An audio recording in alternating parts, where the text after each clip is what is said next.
ವರುಣಾರ್ ಭಟಕಿ ಶಿರೂರಿನಲ್ಲಿ ಗುಡ್ಡ ಕುಸಿದಿದ್ದು 4 ಪ್ರಾಣ ಕಸಿದಿದೆ. 3 ಮೃತದೇಹವನ್ನು ಹುಟ್ಟೂರಿನಲ್ಲಿ ಅಂತ್ಯ ಸಂಸ್ಕಾರ ಮಾಡಲಾಯಿತು. ಕಂದನ ಶವ ಕಂಡು ಸಂಬಂಧಿಕರ ಆಕ್ರಂದನ ಮುಗಿಲು ಮುಟ್ಟಿತು. ಇತ್ತ ಮನೆಗೋಡೆ ಕುಸಿದು ವೃದ್ಧೆ ಕೂಡ ಬಲಿಯಾಗಿದ್ದಾಳೆ. ಇದೆಲ್ಲವನ್ನ ನೋಡೋಣ ವರುಣ ಮೃದಂಗ ನ್ಯೂಸ್ ಎಕ್ಸ್‌ಪ್ರೆಸ್‌ನಲ್ಲಿ. ಉತ್ತರ ಕನ್ನಡ ಜಿಲ್ಲೆಯ ಶಿರೂರಿನಲ್ಲಿ ಗುಡ್ಡ ಕುಸಿತದಿಂದ ಮಣ್ಣಿನಡಿ ಸಿಲುಕಿದ್ದವರ ಪೈಕಿ ಈವರೆಗೆ 4 ಮೃತದೇಹಗಳು ಗಂಗಾವಳಿ ನದಿಯಲ್ಲಿ ಪತ್ತೆಯಾಗಿವೆ. ಹೋಟೆಲ್ ಮಾಲೀಕ ಲಕ್ಷ್ಮಣ್ ನಾಯಕ್, ಪತ್ನಿ ಶಾಂತಿ ನಾಯಕ್, ಪುತ್ರ ರೋಷನ್ ಮತ್ತು ಟ್ರಕ್ ಚಾಲಕನ ಶವ ಪತ್ತೆಯಾಗಿದೆ. ಉಳಿದವರಿಗಾಗಿ ರಕ್ಷಣಾ ಸಿಬ್ಬಂದಿ ಶೋಧ ಕಾರ್ಯಾಚರಣೆಯನ್ನ ಮುಂದುವರೆಸಿದ್ದಾರೆ.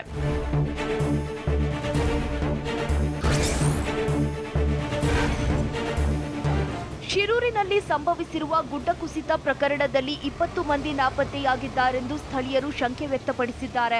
ನಾಪತ್ತೆಯಾದವರ ಶೋಧ ಕಾರ್ಯ ರಕ್ಷಣಾ ಸಿಬ್ಬಂದಿಗೆ ಸವಾಲಾಗಿದೆ. ನಾಪತ್ತೆಯಾದವರು ಭೂಸಮಾಧಿಯಾದ್ರ, ನದಿಯಲ್ಲಿ ಕೊಚ್ಚಿ ಹೋದ್ರ ಅನ್ನೋದನ್ನ ಪತ್ತೆ ಹಚ್ಚೋದೇ ಸವಾಲಾಗಿದೆ. ಮತ್ತೊಂದೆಡೆ ನಾಪತ್ತೆಯಾದವರ ಶೋಧಕ್ಕೆ ಎನ್ಡಿಆರ್ಎಫ್, ಎಸ್ಡಿಆರ್ಎಫ್ ಸಿಬ್ಬಂದಿ ಶ್ವಾನದಳದ ಮೊರೆ ಹೋಗಿದ್ದಾರೆ. ಇನ್ನು ಸುಮಾರು 200 ಮೀಟರ್ ಉದ್ದ ರಸ್ತೆ ಮೇಲೆ ಮಣ್ಣು ಬಿದ್ದಿದ್ದು 3 ಜೆಸಿಬಿ, 2 ಹಿಟಾಚಿ ಮೂಲಕ ಮಣ್ಣು ತೆರವುಗೊಳಿಸಲಾಗುತ್ತಿದೆ.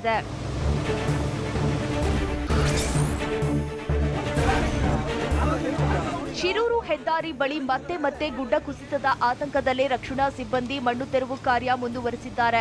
ನಿನ್ನೆ ಕುಸಿದ ಗುಡ್ಡದ ಪಕ್ಕದಲ್ಲಿನ ಗುಡ್ಡ ಕುಸಿಯುವ ಸಾಧ್ಯತೆ ಇದೆ. ಹಾಗಾಗಿ ನಿನ್ನೆ ಮಣ್ಣು ತೆರವು ಕಾರ್ಯ ವಿಳಂಬ ಆಗಿತ್ತು. ಇದೀಗ ಅದೇ ಗುಡ್ಡದ ಕೆಳಗೆ ಮಣ್ಣು ತೆರವು ಕಾರ್ಯ ಮಾಡಲಾಗುತ್ತಿದೆ.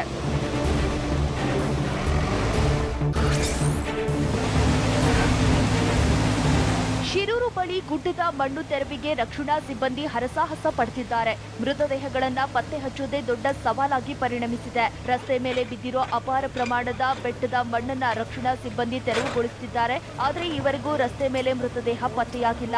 ಇತ್ತ ಗುಡ್ಡ ಕುಸಿತದ ರಭಸಕ್ಕೆ 10 ರಿಂದ 15 ಅಡಿಯಷ್ಟು ಮಣ್ಣು ಮತ್ತು ಬಂಡೆಗಳು ಗಂಗಾವಳಿ ನದಿಗೂ ಉರುಳಿದ್ದು ದಿಬ್ಬ ನಿರ್ಮಾಣವಾಗಿದೆ. ನದಿಯಲ್ಲಿ ಬಿದ್ದ ಮಣ್ಣಿನಡಿಯಲ್ಲಿ ಮೃತದೇಹಗಳಿರೋ ಶಂಕೆ ವ್ಯಕ್ತವಾಗಿದೆ.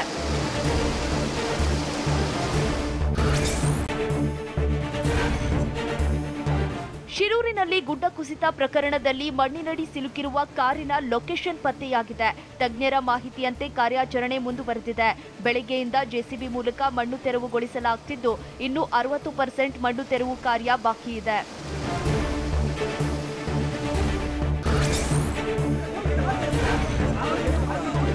ಉತ್ತರ ಕನ್ನಡ ಜಿಲ್ಲೆಯ ಶಿರೂರಿನಲ್ಲಿ ಒಂದು ಬದಿ ಗುಡ್ಡ ಕುಸಿದು ಹಲವರು ಮಣ್ಣಿನಡಿ ಸಿಲುಕಿದ್ರೆ, ಗುಡ್ಡ ಕುಸಿತದ ರಭಸಕ್ಕೆ ಮತ್ತೊಂದು ಬದಿಯ 2 ಮನೆಗಳು ನೆಲಸಮ ಆಗಿವೆ.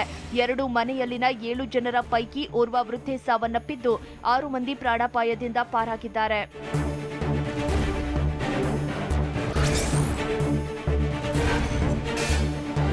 ಉತ್ತರ ಕನ್ನಡ ಜಿಲ್ಲೆಯ ಕಾರವಾರ ತಾಲೂಕಿನಾದ್ಯಂತ ವರುಣ ಮೃದಂಗ ಮುಂದುವರೆದಿದೆ. ಇಡೂರು ಗ್ರಾಮದಲ್ಲಿನ ಪ್ರವಾಹಕ್ಕೆ 60 ವರ್ಷದ ವೃದ್ಧ ಬಲಿಯಾಗಿದ್ದಾರೆ. ಮೊನ್ನೆ ರಾತ್ರಿಯ ಪ್ರವಾಹಕ್ಕೆ ಕೊಚ್ಚಿ ಹೋಗಿದ್ದ ಪೆಡ್ನೇಕರ್ ಎಂಬ ವ್ಯಕ್ತಿಯ ಮೃತದೇಹ ಪತ್ತೆಯಾಗಿದೆ.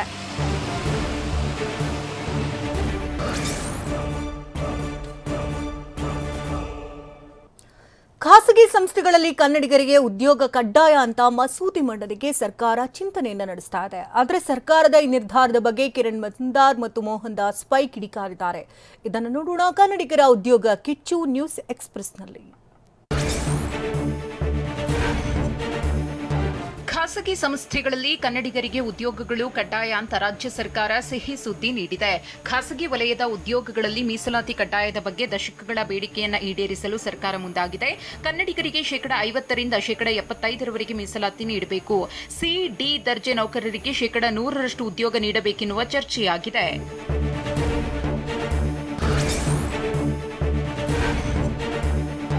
ಕರ್ನಾಟಕ ರಾಜ್ಯ ಉದ್ಯೋಗ ಮಸೂದೆ ಮಂಡನೆಗೆ ಸಚಿವ ಸಂಪುಟ ಸಭೆಯಲ್ಲಿ ಸಮ್ಮತಿ ಸಿಕ್ಕಿದೆ. ಸಿಎಂ ಸಿದ್ದರಾಮಯ್ಯ ಈಗಿನ ಅಧಿವೇಶನದಲ್ಲಿ ಮಸೂದೆ ಮಂಡಿಸಲಿದ್ದಾರೆ. ಖಾಸಗಿ ಸಂಸ್ಥೆಗಳಲ್ಲಿ ಉದ್ಯೋಗ ನೀಡದಿದ್ದರೆ ದಂಡಾಸ್ತ್ರ ಪ್ರಯೋಗಿಸಲು ಚಿಂತಿಸಲಾಗಿದೆ. ನಿಯಮ ಉಲ್ಲಂಘನೆ ಮಾಡಿದರೆ 25,000 ರೂಪಾಯಿ ದಂಡ ವಿಧಿಸಲಿದ್ದಾರೆ. ಆನಂತರವೂ ಕೆಲಸ ನೀಡದಿದ್ದರೆ ನಿತ್ಯ 100 ರೂಪಾಯಿ ದಂಡ ವಿಧಿಸಲು ನಿರ್ಧರಿಸಲಾಗಿದೆ.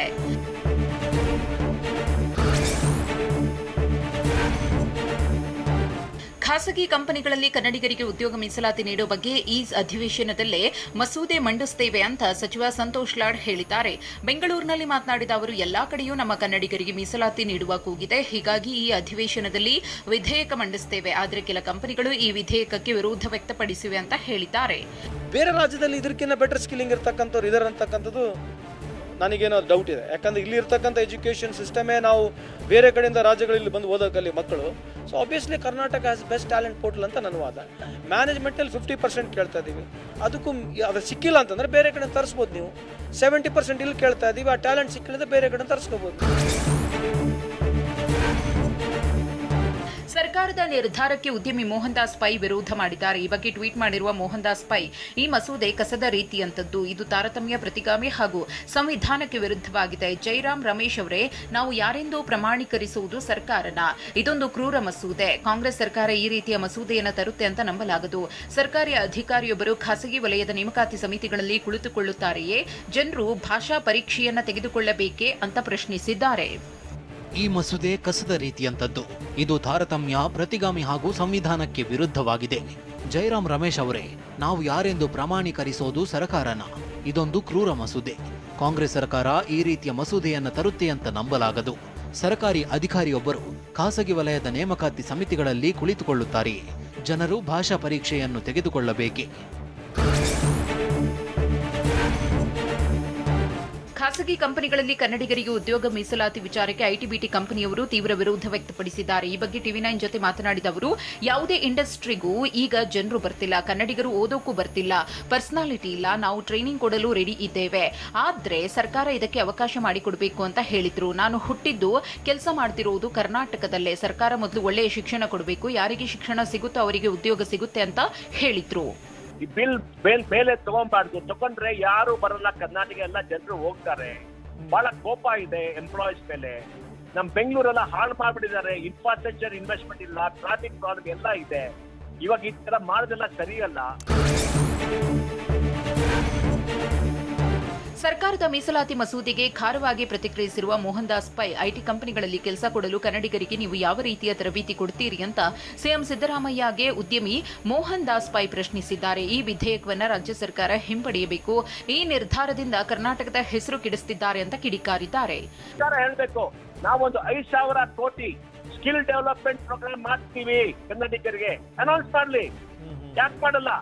ನಾವೊಂದು 2,000 ಕೋಟಿ ಸ್ಕಾಲರ್ಶಿಪ್ ಕೊಡ್ತೀವಿ ಕನ್ನಡಿಗರಿಗೆ ಶಿಕ್ಷಣ ಮಾಡಕ್ಕೆ, ಅನೌನ್ಸ್ ಮಾಡಿ, ಖರ್ಚು ಮಾಡ್ಬೇಕು. ಕರ್ನಾಟಕಕ್ಕೆ 2.5 ಲಕ್ಷ ಕೋಟಿ ಟ್ಯಾಕ್ಸ್ ಸಿಗುತ್ತೆ.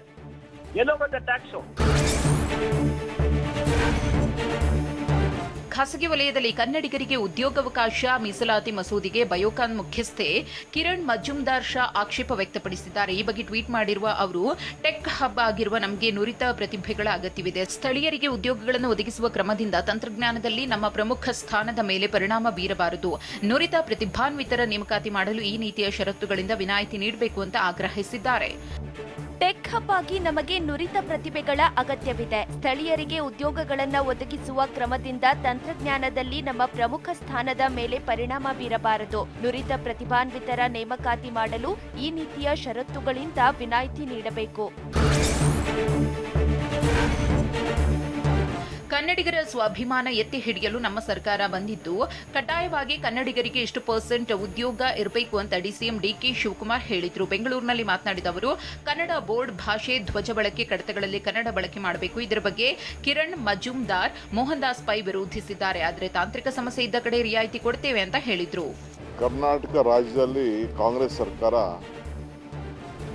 ಕನ್ನಡಿಗರ ಸ್ವಾಭಿಮಾನವನ್ನು ಎತ್ತಿ ಹಿಡಿಬೇಕು ಅಂತೇಳಿ ಅಧಿಕಾರಕ್ಕೆ ಬಂದಿದೆ. ಟೆಕ್ನಿಕಲ್ ಇರೋ ಕಡೆ ನಾವು ವಿಲ್ ನಾಟ್ ಇಂಟರ್ಫಿಯರ್. ನಾವು ಅಂಡರ್ಸ್ಟ್ಯಾಂಡ್ ಮಾಡ್ಕೋಬೇಕಾಗ್ತದೆ. ಟೆಕ್ನಿಷಿಯನ್ಸ್ ಎಲ್ಲೆಲ್ಲಿ ಇರ್ತಾರೆ ಅವರು ನಮ್ಮ ಕರ್ನಾಟಕ ರಾಜ್ಯದಿಂದನೇ ಎಲ್ಲ ಬೆಳೆದಿರೋರು. ಟೆಕ್ನಿಷಿಯನ್ಸ್ ಎಲ್ಲೆಲ್ಲಿ ಇರ್ತದೆ ಆ ಟೆಕ್ನಿಕಲ್ ಇದಕ್ಕೆಲ್ಲ ಬೇಕಾದ್ರೆ ಸ್ಪೆಷಲ್ ಎಕ್ಸೆಪ್ಷನ್ ಕೊಡ್ತೀವಿ. ಏನು ಹಂಗೆಂತ ಏನು ನಾವು ಕೊಡಲ್ಲ ಅಂತಲ್ಲ, ಬಟ್ ಗೌರ್ಮೆಂಟ್ ಗಮನಕ್ಕೆ ತರಬೇಕು. ಮೊನ್ನೆ ನಡೆದ ಕ್ಯಾಬಿನೆಟ್ನಲ್ಲಿ ವಿಧೇಯಕ ತರುವ ಬಗ್ಗೆ ನಿರ್ಧಾರ ಆಗಿದೆ ಅಂತ ಕೈಗಾರಿಕಾ ಸಚಿವ ಎಂಬಿ ಪಾಟೀಲ್ ಹೇಳಿದ್ದಾರೆ. ಬೆಂಗಳೂರಿನಲ್ಲಿ ಮಾತನಾಡಿದ ಅವರು, ಕನ್ನಡಿಗರಿಗೆ ಉದ್ಯೋಗ ಕೊಡಬೇಕು, ಈ ವಿಧೇಯ ತರಬೇಕು. ಅದೇ ರೀತಿ ಕಾರ್ಖಾನೆ ಮತ್ತು ಕಂಪನಿಯವರನ್ನ ಸಹ ಪರಿಗಣಿಸಬೇಕು. ಸ್ಕಿಲ್ ವಿಚಾರದಲ್ಲಿ ಹಸ್ತಕ್ಷೇಪ ಇರಬಾರದು ಎಂದು ಮನವಿ ಮಾಡಿದ್ದಾರೆ. ಕೈಗಾರಿಕಾ ಕಾನೂನಿನಲ್ಲಿ ಇದೆಲ್ಲ ಇದೆ, ಕೆಲ ಗೊಂದಲಗಳು ಸೃಷ್ಟಿಯಾಗಿದೆ, ಅದನ್ನ ಬಗೆಹರಿಸಬೇಕು ಅಂತ ಹೇಳಿದ್ರು. ಸ್ಕಿಲ್ ನೋಡಿ, ಅದಕ್ಕೂ ಹಾದಿ ಇದೆ. ನಾನು ಇಲ್ಲ ಅಂತಲ್ಲ, ನಾವು ಕಂಪ್ನಿಗಳು ಕೂಡ ಚರ್ಚೆ ಮಾಡ್ತೀವಿ. ಏನು ಕಂಪ್ನಿ ಅವ್ರು ಮಾಡ್ತಾರೆ, ಯಾರೂ ಗಾಬರಿ ಪಡುವಂಥ ಅವಶ್ಯಕತೆ ಇಲ್ಲ. ಇವತ್ತು ಕನ್ನಡಿಗರದು ಕೂಡ ಇವತ್ತಿನ ದಿವಸ ಹಿತಾಸಕ್ತಿಯನ್ನು ನಾವು ರಕ್ಷಣೆ ಮಾಡ್ತೀವಿ. ಅದ್ರ ಜೊತೆಗೆ ಇಂಡಸ್ಟ್ರೀಸ್ಗಳು ಕೂಡ ತಮ್ಮ ಹಿತಾಸಕ್ತಿ ಏನಿದೆಲ್ಲ ಅದನ್ನು ನಾವು ರಕ್ಷಣೆ ಮಾಡ್ತೀವಿ. ಅವಶ್ಯ ಬಿದ್ದರೆ ಅವರೆಲ್ಲರೂ ಕೂಡ ಮೋಹನ್ ದಾಸ್ ಪೈ ಇರ್ಬೋದು, ಕಿರಣ್ ಇರ್ಬೋದು, ಎಲ್ಲ ಇಂಡಸ್ಟ್ರೀಸ್ ಯಾರಿದಾರಲ್ಲ ಅವ್ರು ಕೂಡ ಡೈಲಾಗ್ ಕೂಡ ಅವ್ರಿಗೆ ಡಿಸ್ಕಷನ್ ಮಾಡಿ ಒಂದು ಒಮ್ಮತದ ಸೂತ್ರ ಈ ಎರಡೂ ನಮ್ಮ ಹಿತಾಸಕ್ತಿಗಳು ರಕ್ಷಣೆ ಆಗಲಿಕ್ಕೆ ಏನು ಸಾಧ್ಯ ಅದನ್ನು ಮಾಡ್ತೀವಿ.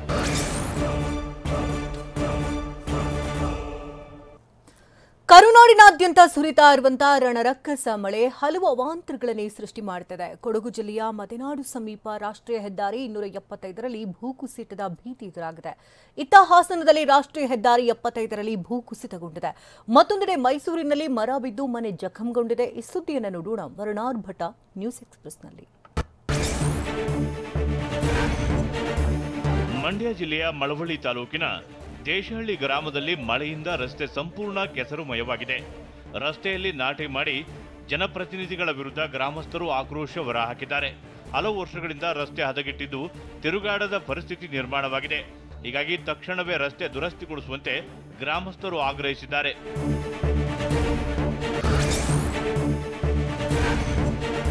ಕೊಡಗು ಜಿಲ್ಲೆ ಮಡಿಕೇರಿ ತಾಲೂಕಿನ ಮದೆನಾಡು ಸಮೀಪದ ರಾಷ್ಟ್ರೀಯ ಹೆದ್ದಾರಿ 275ರಲ್ಲಿ ಭೂಕುಸಿತದ ಆತಂಕ ಎದುರಾಗಿದೆ. ರಸ್ತೆ ಬದಿ ಬೃಹತ್ ಗುಡ್ಡ ಬಿರುಕು ಬಿಟ್ಟು ನಿಂತಿದೆ. ಗುಡ್ಡದ ಮೇಲಿಂದ ಹೈವೇಗೆ ಕಲ್ಲು ಮಣ್ಣು ಉರುಳಿ ಬೀಳುತ್ತಿದೆ. ಯಾವುದೇ ಕ್ಷಣದಲ್ಲಿ ಗುಡ್ಡ ಕುಸಿಯುವ ಆತಂಕದಲ್ಲೇ ವಾಹನ ಸವಾರರು ಸಂಚರಿಸುತ್ತಿದ್ದಾರೆ.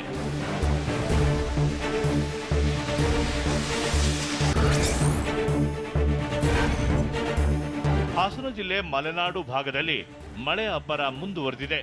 ಭಾರೀ ಮಳೆಯಿಂದ ರಾಷ್ಟ್ರೀಯ ಹೆದ್ದಾರಿ 75ರಲ್ಲಿ ಮತ್ತೆ ಭೂಕುಸಿತ ಉಂಟಾಗಿದೆ. ಸಕಲೇಶಪುರ ತಾಲೂಕಿನ ಕೊಲ್ಲಹಳ್ಳಿ ಬಳಿ ಹೆದ್ದಾರಿ ತಡೆಗೋಡೆ ಕುಸಿತಗೊಂಡಿದೆ. ಅವೈಜ್ಞಾನಿಕ ಹಾಗೂ ಕಳಪೆ ಕಾಮಗಾರಿಯಿಂದ ರಸ್ತೆ ಕುಸಿತ ಆರೋಪ ಕೇಳಿಬಂದಿದೆ.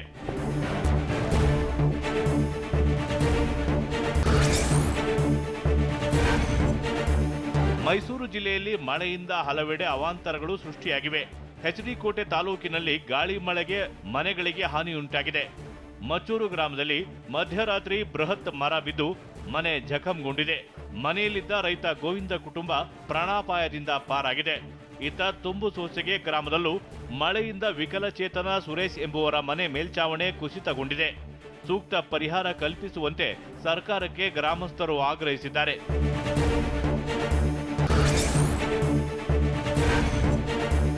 ಬೆಳಗಾವಿ ಜಿಲ್ಲೆಯ ಚಿಕ್ಕೋಡಿ ತಾಲೂಕಿನ ಕಲ್ಲೂಳ ಗ್ರಾಮದಲ್ಲಿ ಮಳೆಗೆ ಮನೆಯ ಮೇಲ್ಚಾವಣೆ ಕುಸಿತಗೊಂಡಿದೆ. ಗೋಪಾಲ ಶಾಹಿರ್ಗೆ ಸೇರಿದ ಮನೆಯ ಮೇಲ್ಚಾವಣೆ ಕುಸಿತಗೊಂಡಿದ್ದು ಅದೃಷ್ಟವಶಾತ್ ಯಾವುದೇ ಪ್ರಾಣಹಾನಿ ಸಂಭವಿಸಿಲ್ಲ.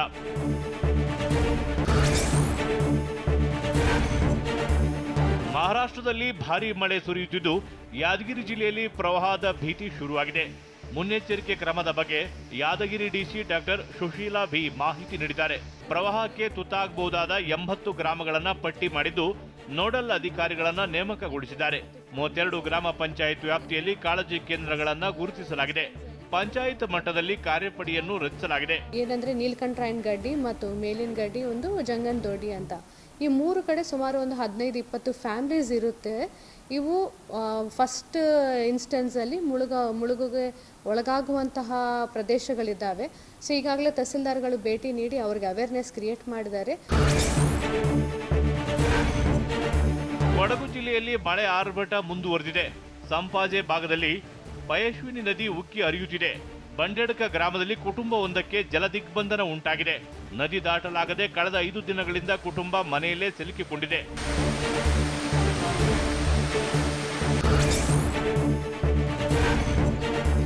ಕಬಿನಿ ಜಲಾಶಯದಿಂದ ಅಪಾರ ಪ್ರಮಾಣದ ನೀರು ಹೊರಕ್ಕೆ ಬಿಡಲಾಗಿದ್ದು ಕಪಿಲಾ ನದಿ ಭೋರ್ಗರೆದು ಹರಿಯುತ್ತಿದೆ. ಮೈಸೂರು ಜಿಲ್ಲೆಯ ನಂಜನಗೂಡು ಸೇತುವೆ ಬಳಿ ಮನಮೋಹಕ ದೃಶ್ಯ ಡ್ರೋನ್ ಕ್ಯಾಮೆರಾದಲ್ಲಿ ಸೆರೆಯಾಗಿದೆ. ಸೇತುವೆ ಮೇಲೆ ವಾಹನಗಳು, ಪಕ್ಕದಲ್ಲಿ ರೈಲು ಸಂಚರಿಸುವ ದೃಶ್ಯ ಇದಾಗಿದೆ. ಪಶ್ಚಿಮ ಘಟ್ಟಗಳ ಸಾಲಿನಲ್ಲಿ ಧಾರಾಕಾರ ಮಳೆ ಸುರಿಯುತ್ತಿದ್ದು ಚಿಕ್ಕಮಗಳೂರು ಜಿಲ್ಲೆ ಶೃಂಗೇರಿಯ ತೀರ್ಥಕೆರೆ ಜಲಪಾತ ಮೈದುಂಬಿ ಹರಿಯುತ್ತಿದೆ. ಬೆಟ್ಟದ ತುದಿಯ 250 ಅಡಿಗಳಿಂದ ಭೋರ್ಗರೆದು ಕಲ್ಲು ಬಂಡೆ ಮೇಲೆ ಜಲಪಾತ ಧುಮ್ಮಿಕ್ಕುತ್ತಿದೆ. ತೀರ್ಥಕೆರೆ ಜಲಪಾತದ ಮುಂದೆ ನಿಂತು ಪ್ರವಾಸಿಗರು ಸೆಲ್ಫಿ ಕ್ಲಿಕ್ಕಿಸಿಕೊಳ್ತಿದ್ದಾರೆ.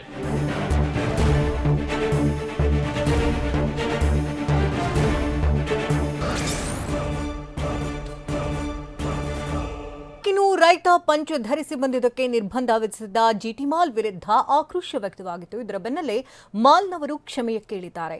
ಮುಖ ನೋಡಿ ವ್ಯಕ್ತಿಯನ್ನು ಅಳೆಯೋದು ಸರಿಯಲ್ಲ ಅಂತ ಸಚಿವರು ಕೆಂಡಕಾರಿದ್ದಾರೆ. ಇದೆಲ್ಲವನ್ನು ನೋಡೋಣ ಮಾಲ್ ದರ್ಪ ನ್ಯೂಸ್ ಎಕ್ಸ್‌ಪ್ರೆಸ್‌ನಲ್ಲಿ.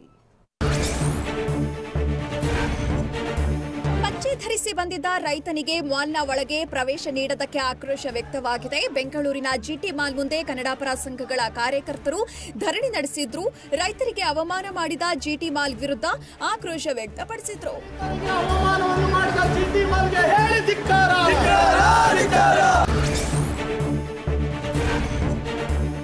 ಪಂಚೆ ಧರಿಸಿ ಬಂದಿದ್ದಕ್ಕೆ ಜಿಟಿ ಮಾಲ್ಗೆ ರೈತನಿಗೆ ಪ್ರವೇಶ ನಿರ್ಬಂಧಿಸಿದೆ.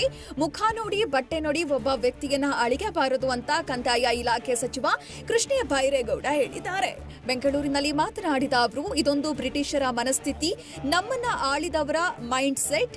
ಜಿಟಿ ಮಾಲ್ ಅಷ್ಟೇ ಇಲ್ಲ, ಬೇರೆ ಕಡೆಯೂ ಇಂಥ ರೀತಿ ನಡೆದಿವೆ. ಅರಿವಿನ ಕೊರತೆ ಇದೆಯೋ, ದುರಹಂಕಾರದಿಂದ ಮಾಡ್ತಿದ್ದಾರೋ?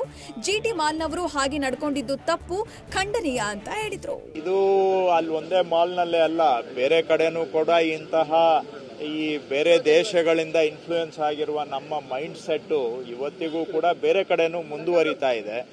ಅವರು ಮಾಲ್ನವರು ಯಾಕೆ ಈ ರೀತಿ ಮಾಡ್ತಾರೆ, ಅವರಿಗೆ ಬಹುಶಃ ಅದೇನು ಜ್ಞಾನದ ಕೊರತೆಯಿಂದ ಮಾಡ್ತಾ ಇದ್ದಾರೋ ಅಥವಾ ಅಧಿಕಾರ ಇದೆ ಅಂತ ಒಂದು ದುರಂಕಾರದಿಂದ ಮಾಡ್ತಾ ಇದ್ದಾರೋ, ಒಟ್ಟಾರೆ ತಪ್ಪು ಇದು.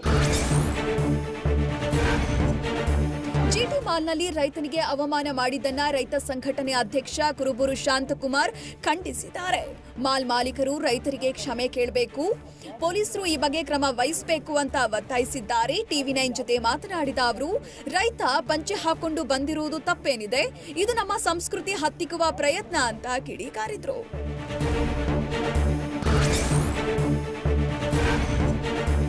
ಪಂಚೆ ಧರಿಸಿ ಬಂದ ರೈತನನ್ನ ಮಾಲ್ಗೆ ಪ್ರವೇಶ ನೀಡದ ಜಿಟಿ ಮಾಲ್ ವಿರುದ್ಧ ವಿರೋಧ ವ್ಯಕ್ತವಾಗಿತ್ತು. ಇದರ ಬೆನ್ನಲ್ಲೇ ಜಿಟಿ ಮಾಲ್ ಉಸ್ತುವಾರಿ ಸುರೇಶ್ ರೈತರ ಕ್ಷಮೆ ಕೇಳಿದ್ದಾರೆ. TV9 ಜೊತೆ ಮಾತನಾಡಿದ ಅವರು, ಸೆಕ್ಯೂರಿಟಿಯಿಂದ ತಪ್ಪಾಗಿದೆ, ನಾನು ಕ್ಷಮೆ ಕೇಳ್ತೇನೆ. ಸೆಕ್ಯೂರಿಟಿಯನ್ನ ಈಗಾಗಲೇ ಕೆಲಸದಿಂದ ವಜಾ ಮಾಡಿದ್ದೇನೆ, ನಮ್ಮಿಂದ ತಪ್ಪಾಗಿದೆ, ದಯವಿಟ್ಟು ಕ್ಷಮೆಗಿರಲಿ ಅಂತ ಸುರೇಶ್ ಹೇಳಿದ್ದಾರೆ. ಕ್ಷಮೆ ಕೇಳ್ತಾ ಇದ್ದೀನಿ. ನಮ್ಮಲ್ಲಿ ಯಾರೇ ಬರ್ಬೋದು, ಪಂಚೆ ಆಗ್ಲಿ ಚೇಟಿ ಎಲ್ಲಾರನ್ನೂ ಬಿಡ್ತೀವಿ. ನಾವು ರೈತರ ಮಕ್ಕಳೇ, ಯಜಮಾನ ರೈತರ ಮಕ್ಕಳೇ, ತೊಂದರೆ ಆಗಿದೆ, ನಾನು ಕ್ಷಮೆ ಕೇಳ್ತಾ ಇದ್ದೀನಿ.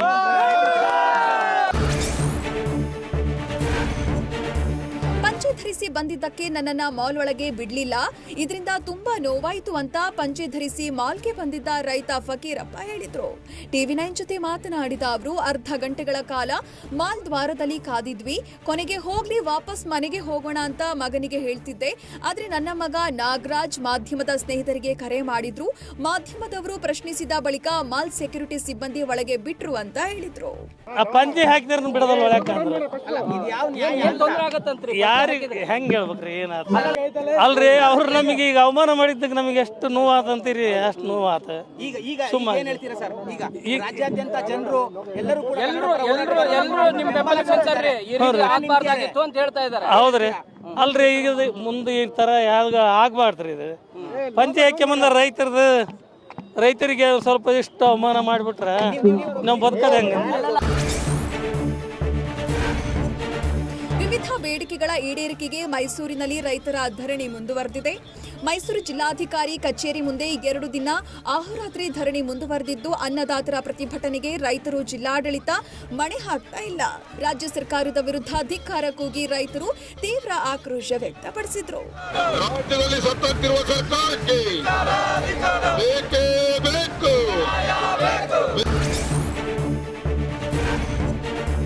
ರೇಣುಕಾಸ್ವಾಮಿ ಕೊಲೆ ಆರೋಪಿಗಳಿಗೆ ಜಾಮೀನು ನೀಡದಂತೆ ರಿಮಾಂಡ್ ಅರ್ಜಿ ಸಲ್ಲಿಸಲು ಪೊಲೀಸರು ಸಿದ್ಧತೆ ಮಾಡಿಕೊಂಡಿದ್ದಾರೆ.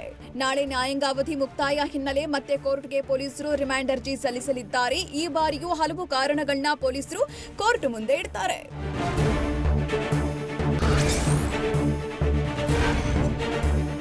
ರೇಣುಕಾಸ್ವಾಮಿ ಕೊಲೆ ಕೇಸ್ನ ಎಲ್ಲ ಆರೋಪಿಗಳಿಗೂ ಅಪರಾಧ ಎಂದು ಗೊತ್ತಿದ್ದು ಕೃತ್ಯ ಎಸಗಿದ್ದಾರೆ ಅಂತ ಪೊಲೀಸರು ರಿಮಾಂಡ್ ಅರ್ಜಿಯಲ್ಲಿ ಉಲ್ಲೇಖಿಸಿದ್ದಾರೆ. ಕೊಲೆ ಬಳಿಕ ಉದ್ದೇಶಪೂರ್ವಕವಾಗಿ ಸಾಕ್ಷ್ಯನಾಶ ಮಾಡಿದ್ದಾರೆ.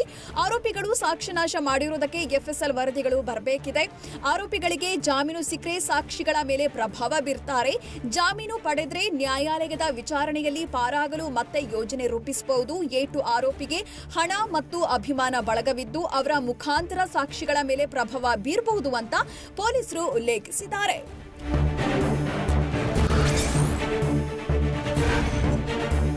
ನಮಗೆ ದರ್ಶನ್ ಜೈಲಿನಲ್ಲಿರೋ ಸ್ಥಿತಿ ನೋಡಿ ತುಂಬಾ ನೋವಾಯಿತು ಅಂತ ದರ್ಶನ್ರ ಬಾಲ್ಯ ಸ್ನೇಹಿತ ಶಿವಕುಮಾರ್ ಹೇಳಿದ್ದಾರೆ.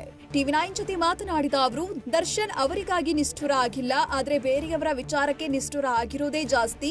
ದರ್ಶನ್ ತಲೆ ಕೂದಲು ಗುಂಡು ಹೊಡೆಸಿಲ್ಲ, ವಿಗ್ ಹಾಕಿಸಿದ್ರಿಂದ ಮೇಂಟೈನ್ ಮಾಡೋಕೆ ಆಗಲ್ಲ, ಹೀಗಾಗಿ ಹೇರ್ ಕಟ್ ಮಾಡಿಸಿದ್ದಾರೆ ಅಷ್ಟೇ ಅಂತ ಹೇಳಿದ್ರು. ಸುಮ್ಮನೆ ಫ್ರೆಂಡ್ಶಿಪ್ ನಾನು ಮಾತ್ರ ನಿಷ್ಠುರ ಆಯ್ತೀವಿ ಅಂದ್ಬಿಟ್ಟು ಬೇರೆ ಮುಖಾಂತರ ಮಾತಾಡ್ತೀವಿ. ಈ ಥರ ಘಟನೆಗಳು ಬೇಜಾರು ನಡೆದಿದೆ.